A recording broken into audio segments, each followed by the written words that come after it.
왜 이렇게 시장이 많이 상승했는지 일단은 불안정 요소들의 해소라고 일단 그렇게 좀 명명을 짓고 싶은데요. 간략하게 일단 정리를 먼저 좀 해볼게요. 첫 번째로 자 7월까지 50 베이시스 포인트를 올리겠다라는 것이 안 좋은 거죠, 여러분. 금리를 대폭적으로 인상을 하는 하나의 이슈인데 이게 일단은 불확실성의 해소다. 우리가 0.75%까지 올리느냐 마느냐 이런 얘기들도 굉장히 좀 많았지 않습니까? 근데 일단은 7월까지는 50 베이시스 포인트로 거의 확정을 하겠다라는 일단 얘기가 있기 때문에 지금 불확실성의 해소. 자, 두 번째로는 그로 인해서 자이언트 스텝은 없다라고 일단 그렇게 지금 얘기가 나오고 있죠. 물론 여기에 관해서 제가 신세계 리턴즈에서 2주 정도 계속적으로 일단 말씀을 드린 것이 7월 달 정도에는 0.75%를 올리는 자이언트 스텝을 밟을 가능성이 굉장히 높다라고 저는 개인적으로 생각을 한다라고 일단 그렇게 말씀을 드렸습니다.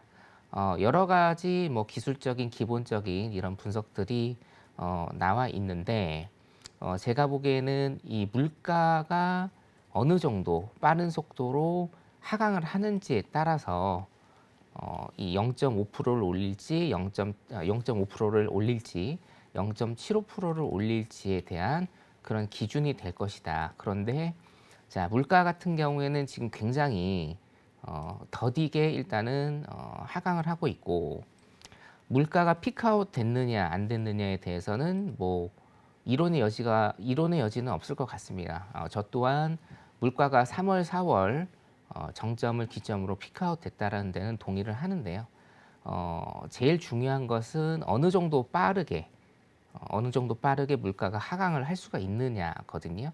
근데 지금 보면은 물가의 하강 속도가 굉장히 느리고 제가 세 번째로 말씀드릴 개인 소비 지출도 일단은 시장에서는 긍정적으로 반응을 했지만 우리가 한 발 조금 더 나아가 본다라고 하면 차후에 제가 오늘 설명을 드릴 건데 개인 소비 지출이 조금 떨어졌다라고 해서 이게 긍정적인 시그널로 우리가 계속적으로 볼 수 있을까라는 데는 여러분들께서도 퀘스천 마크를 조금 한 번씩은 생각을 해보셔야 된다라고 제가 이제 말씀을 좀 서두를 드리고요. 조금 있다가 다시 한번 보기로 하겠습니다. 자, 그래서 이런 불확실성의 해소라고 저번 주 상황은 제가 좀 명명을 짓고 싶고 이런 불확실성의 해소로 인해서 시장 참여자들 그리고 시장은 굉장히 반색을 했다. 일단 이렇게 여러분들이 아시면 될 것 같습니다.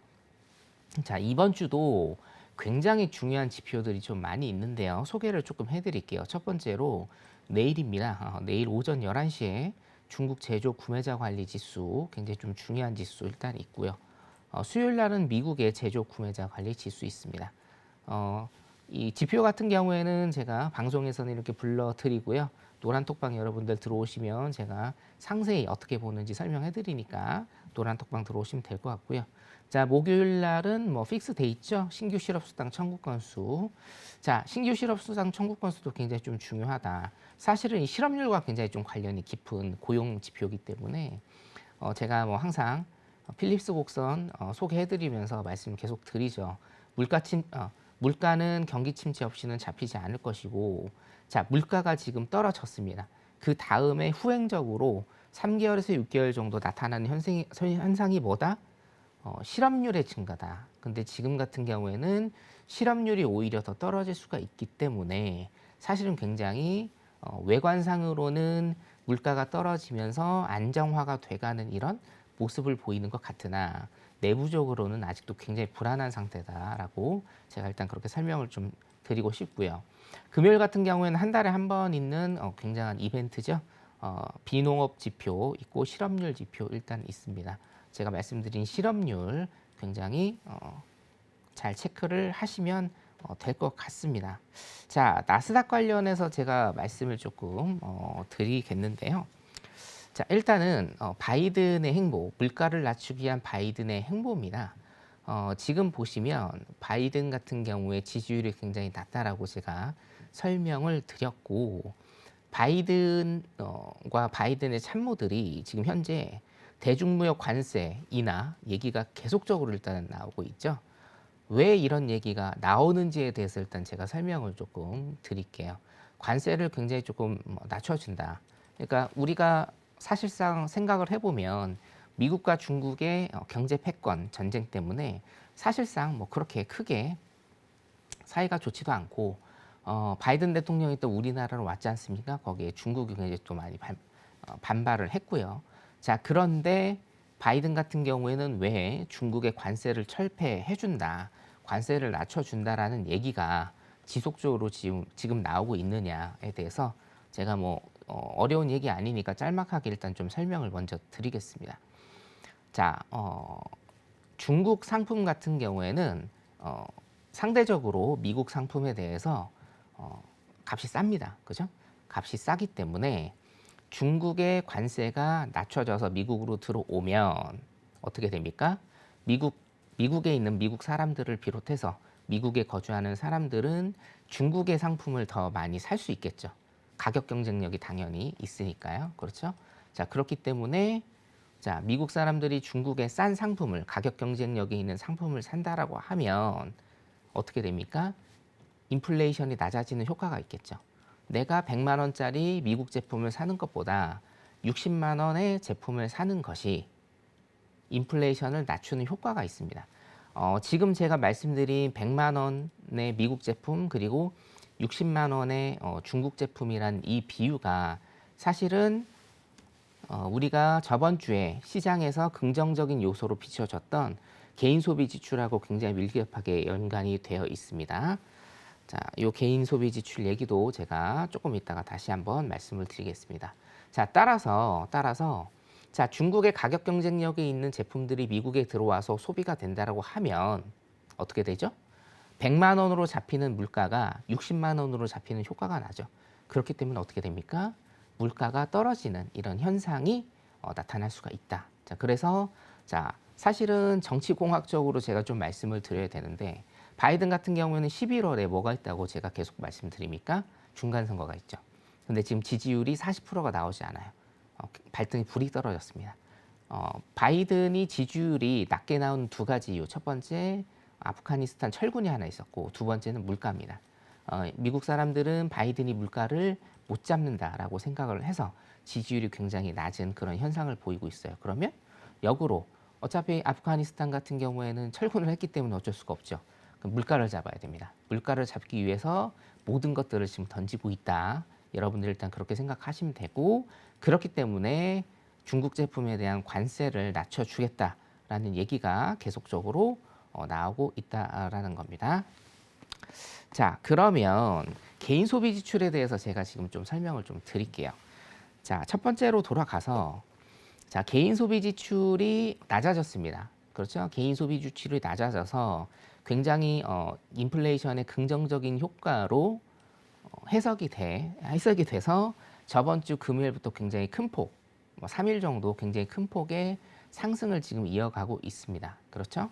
자, 그런데 이 개인 소비 지출 같은 경우에 무한정으로 긍정의 요소를 일단은 봐야 되느냐에 대해서 여러분들이 오늘 제 설명을 들으시고 퀘스천 마크를 조금 다시기 바랍니다. 자, 첫 번째, 우리 소비자 물가 지수가 있죠. CPI입니다. 소비자 물가 지수는 지금 굉장히 유명하고 뭐 여기에서 100번 넘게 제가 설명을 드렸기 때문에 자, 물가에 굉장히 지대한 영향을 미치는 소비자 물가 지수가 있고요. 자, 사실은 소비자 물가 지수와 쌍벽을 이루는 것이 바로 개인 소비 지출입니다. PC입니다. 개인 소비 지출 지표죠. 자, 소비자 물가 지수와 개인 소비 지출 지표에 관해서 제가 비교를 좀 해드리면 자, 소비자 물가 지수는 여러분들이 잘 아시는 굉장히 많이 들으셨던 소비자 물가 지수 CPI 같은 경우에는 어떤 상품의 가격이 뛰었는지 아니면 하락했는지를 나타내 주는 겁니다. 그 상품 자체의 가격이라고 일단 여러분들이 생각하시면 됩니다. 자, 그래서 원료값이나 원유값이 굉장히 많이 올라서 원재료 값이 많이 올랐죠. 그렇기 때문에 가격에 영향을 미쳤죠. 그래서 소비자 물가 지수가 상승을 하는 이런 현상이 지금까지 코로나 이후로 계속되어 왔던 현상. 자, 두 번째 개인 소비 지출 같은 경우에는 쉽게 얘기해서 이겁니다. 개인이 소비하는 거예요. 개인이 어떤 소비 품목에 지출을 하는 겁니다. 자, 그래서 개인 소비 지출 같은 개념은 무슨 개념이냐면요. 내 주머니에서 소비재를 사기 위해서 진짜로 돈이 나간 겁니다. 이 설명만 들으셔도 굉장히 중요한 지표라는 걸 여러분들이 알 수가 있죠. 자, 다시 요약을 좀 해드리면 여러분들이 많이 들어보시는 소비자 물가 지수는 그 상품의 가격이에요. 그 상품의 가격이 올랐는지 낮았는지에 대한 것. 자, 개인 소비 지출 같은 경우에는 내 주머니에서 돈이 나간 겁니다. 그렇기 때문에 개인 소비 지출이 사실상은 이론적으로는 페드에서 물가를 책정하는데 가장 1요소가 됩니다. 소비자 물가 지수보다 개인 소비 지출이라는 이 지표가 1요소입니다. 그럼 왜 소비자 물가 지수가 이렇게 많이 떴느냐? 사실은 소비자 물가 지수가 엄청나게 많이 올랐기 때문에 포커스가 거기에 조금 맞춰진 것 뿐이고, 그래서 제가 트렌드에 맞게 포커스를 물가 지수에 제가 맞춘 것 뿐이고요. 저도 사실은 개인 소비 지출도 여러분들이 굉장히 심도 높게 보셔야 되는 이런 지표다라고 제가 일단은 말씀을 좀 드리겠습니다. 자, 여기를 보시면 지금 2022년입니다. 2022년에 지금 많이 꺾였죠. 많이 꺾였습니다. 이거는 개인 소비 지출이고요. 요거는 근원입니다. 식료품하고 근원자가 붙으면, 근원은 이제 코어인데요. 근원자가 붙으면 식료품하고 원유죠. 원유를 제외한 에너지입니다. 식료품과 에너지를 제외한 그런 지표를 설정했다라고 여러분들 일단 그렇게 아시면 되겠는데, 꺾였습니다. 2022년부터 꺾였어요. 자, 개인 소비 지출 같은 경우에는 제가 뭐라고 말씀드렸죠? 내 주머니에서 돈이 나간 거다. 그래서 실질적으로 뭡니까? 내가 소비를 한 것들이거든요. 자, 첫 번째로 개인 소비 지출이 지금 꺾였기 때문에 시장은 반등을 했죠. 왜 반등을 했습니까? 지금 최대의 화두는 인플레이션입니다. 인플레이션. 근데 인플레이션을 낮춰야 되기 때문에 개인 소비 지출이 꺾이면 이게 어떻게 되죠? 인플레이션이 낮아지는 효과가 나죠, 당연히. 그렇기 때문에 시장이 반색을 한 건데, 자, 그러면 이 개인 소비 지출이 계속적으로 꺾이는 게 좋은 것인가? 여러분들 한번 생각을 해보세요. 자, 개인 소비 지출이 줄었다라는 것은 뭡니까? 소비가 줄었다는 거예요. 자, 한 나라의 경제는 어떻게 됩니까? 소비를 하면서 인플레이션을 유발하면서 계속적으로 경제가 발전을 합니다.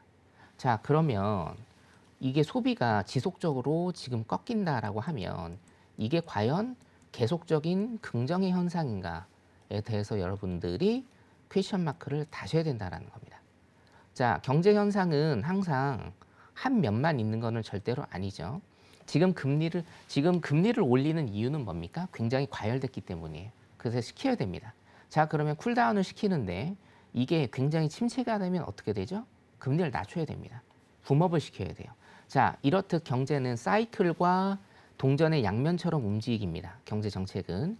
자, 그러면 지금 같은 경우에는 인플레이션이 굉장히 높기 때문에 개인 소비 지출이 낮아지는 게 긍정적인 효과가 나올 수 있어도 이게 몇 달 정도 계속적으로 낮아진다라고 하면, 자, 소비가 없어요.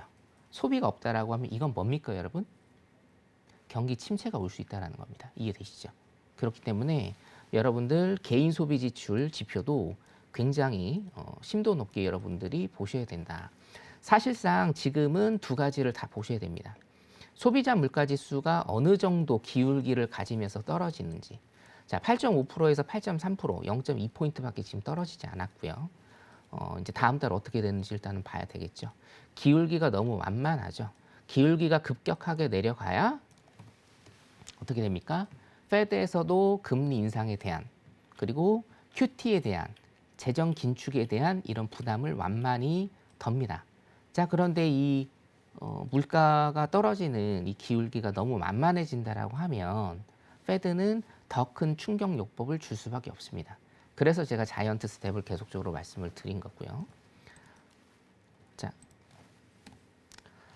개인 소비 지출 관련해서 트리하우스라는 미국의 회사가 굉장히 좀 주가가 높게 지금 형성이 되고 있는데, 실제로 지금 5월 6일, 5월 달부터 지금 30% 정도 일단 주가가 뛰었는데, 이게 여러분들 무엇을 말씀드리는지 제가 좀 설명을 드리면, 자, 지금은 소비가 제가 그 한국에 대한 소비에 대해서 2주 전에 말씀을 좀 드린 적이 있죠. 예.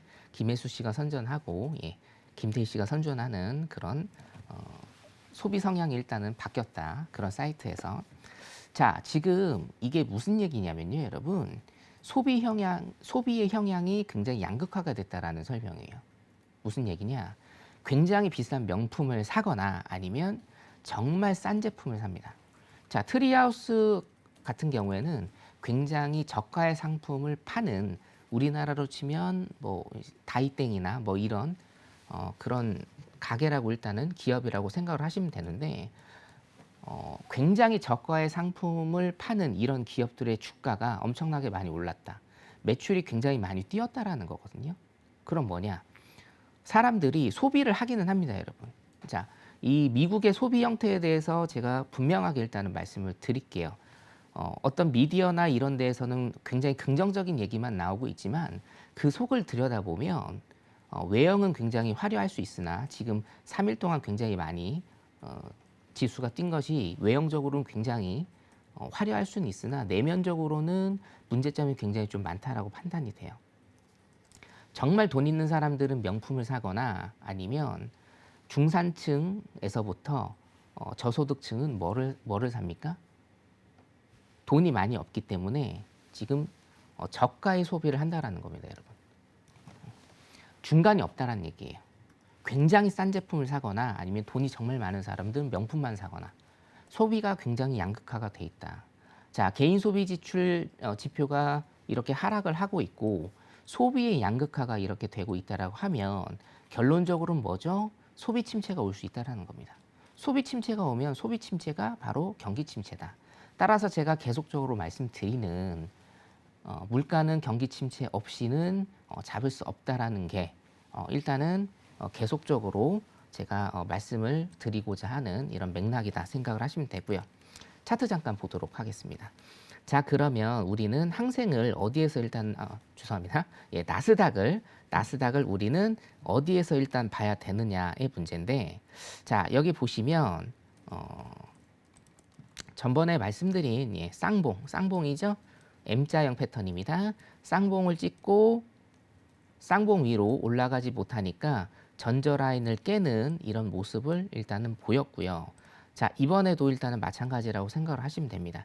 지금 이 지수가 크게 지금 상승을 하고 있는데, 자, 첫 번째 걸리는 구간과 두 번째 걸리는 구간은 여기입니다. 첫 번째 구간은 여기고 두 번째 구간은 여기인데요. 자, 첫 번째 구간을 일단 먼저 말씀을 드릴게요. 자, 나스닥 일단은 추세 같은 경우에는 굉장히 좋기 때문에 여기 전고라인까지 일단은 갈 수 있다. 자, 전고라인에서 지지를 받지 못하고 지지를 받는다라고 하면 두 번째 라인이죠. 두 번째 라인까지 일단은 갈 것인데, 자, 전고라인에서 지지를 받지 못하고 다시 한번 하락의 장이 쌍봉매매죠. 하락의 장이 온다라고 하면 전저 라인입니다. 11,491포인트를 깨는 이런 모습을 또 볼 수 있다라는 겁니다. 자, 그래서 시나리오를 일단은 두 가지를 제가 오늘 짜 드립니다.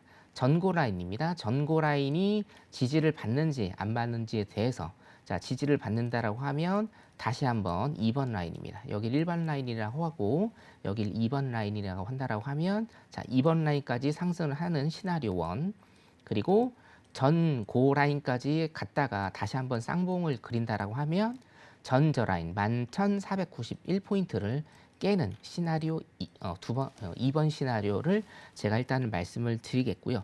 자, 그럼 이 가격이 얼마냐? 가격 같은 경우에는 지금 13,560 라인 정도까지는 제가 좀 봐드릴 수 있을 것 같습니다. 자, 13,560 라인입니다. 나스닥 13,560 라인이 지지가 되는지 저항이 되는지 여부가 굉장히 중요하다. 일단 이렇게 여러분들이 매매에 참고하시면 될 것 같습니다. 여기까지입니다. 네, 그러니까 이제 최근 좀 급락세를 보였었던 증시 분위기를 감안할 때 지난주 금요일 미국 증시는 좀 눈에 띄는 그런 반등을 보여줬던 것 같습니다. 지금 마스터님께서도 가져와 주신 그 자료에서도 보면 지금 현재 시장은 계속적인 반등 중이다 이렇게 언급해 주셨는데 사실 계속해서 좀 매도를 말씀해 네. 주셨었잖아요. 근데 좀 매도 요정답지 않은 그런 발언이신데 그러면 당분간은 이제 시장이 좀 앞으로는 상승할 것이다 이렇게 보시는 건가요? 네. 자, 제가 먼저 조금 말씀을 드릴 게 네. 매도 요정이긴 한데 제가 예. 작년 9월부터 계속적으로 매도를 말씀드렸습니다. 네. 자, 그러면 시장은 계속 떨어지지 않고 예. 계속 상승하지 않죠. 네. 매도를 계속적으로 얘기하는데 오늘 얘기하는 거 뭔가 이런 이제 생각을 가지실 수도 있는데 네. 제가 보는 시장은 일단 3쿼터까지는 매도 현상이 계속적으로 발생을 한다. 올해 네. 3분기까지요. 예, 올해 예. 3분기. 그 저점 같은 경우 일단은 10,000포인트 선을 건드릴 가능성이 굉장히 높다라는 거고. 네. 자, 지금 같은 경우에는 시장이 반등을 일단은 준다라는 거죠. 예. 우리 주식 같은 경우에도 계속적으로 하락을 하고 계속적으로 오르는 그런 주식은 없지 않습니까? 그쵸. 똑같은 개념입니다. 네. 지수도 마찬가지고요. 어떤 반등 요인이 나오기 때문에 지금 반등을 일단은 주는 것인데 그 반등이 어디까지 일단은 반등을 주느냐가 굉장히 좀 중요하기 때문에 제가 그 자리값을 예. 일단은 좀 설정을 해 드린 거고 네. 그 포인트가 이 포인트입니다. 13,560포인트. 자, 13,560포인트까지는 기본적 기술적 반등이 충분히 가능한 자리고 자, 이것을 지지하는지 저항을 받는지에 따라서 다시 한번 매도 매수 포인트를 일단은 리셋을 해야 된다. 네. 이렇게 제가 좀 말씀을 드리고 싶네요. 네. 지속적인 것은요, 여러분. 자, 일봉 차트 잠깐만 볼까요? 일봉 차트 보면요, 여러분. 지속적인 것은 지금 매도 포지션이 맞습니다. 아직도 매도 포지션인데 제가 매일매일 나와서 매도만 들을 수는 없지 않습니까?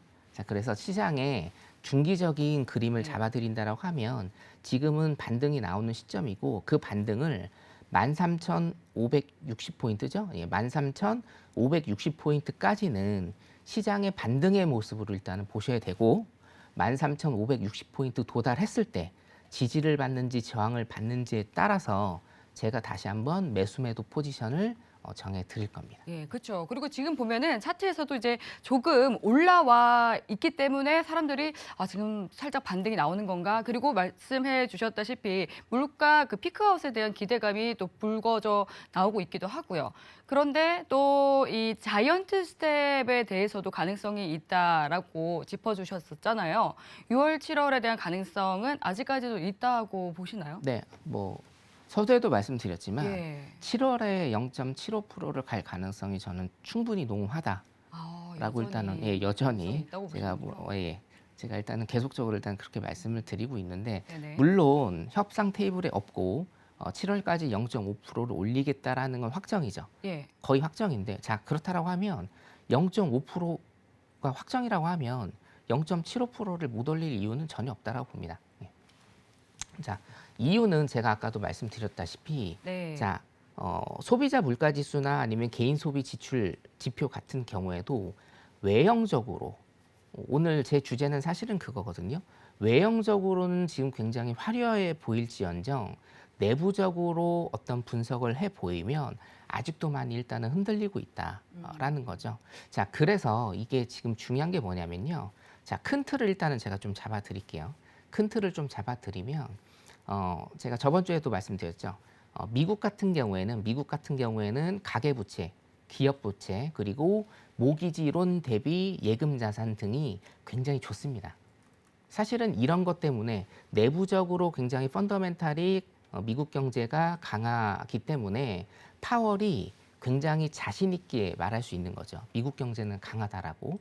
자, 그러면 펀더멘털이 굉장히 강한 미국 경제이지만 항상 주가 그리고 지수라는 것은 등락을 반복하고 중요한 거는 뭡니까? 자, 13년 동안 인플레이션이 계속 지속적으로 오면서 그 부작용이라는 것은요, 여러분, 자산 버블입니다. 자산 버블. 자산이 굉장히 많이 증식을 하는데 이게 인플레이션율하고 같이 가는 게 아니고 인플레이션보다 훨씬 더 높은 그런 시그널로 자산이 버블이 생기는 거죠. 안 좋은 버블입니다. 이거는 그 버블이 점차적으로 우리 몸에 있는 병이라고 생각하시면 돼요. 버블 같은 경우에는 자 치료를 해서 다시 몸이 좋아지는 계기가 되는 겁니다. 그 버블 같은 경우에 지금 미국에도 뭐 주택 가격이나 이런 거에 버블이 굉장히 좀 많이 껴있기 때문에 이 버블을 죽이기 위해서 이 병을 치료하기 위해서 하는 것이 지금 금리 인상이나 QT 긴축 정책이다. 일단 여러분들이 이렇게 생각을 하시면 되고요. 네. 그거를 치료해야지만 미국 경제는 좀 더 옳은 방향, 좋은 방향으로 아마 나갈 수 있을 겁니다. 예. 그 과정이라고 일단 여러분들이 지금 생각하시면 됩니다.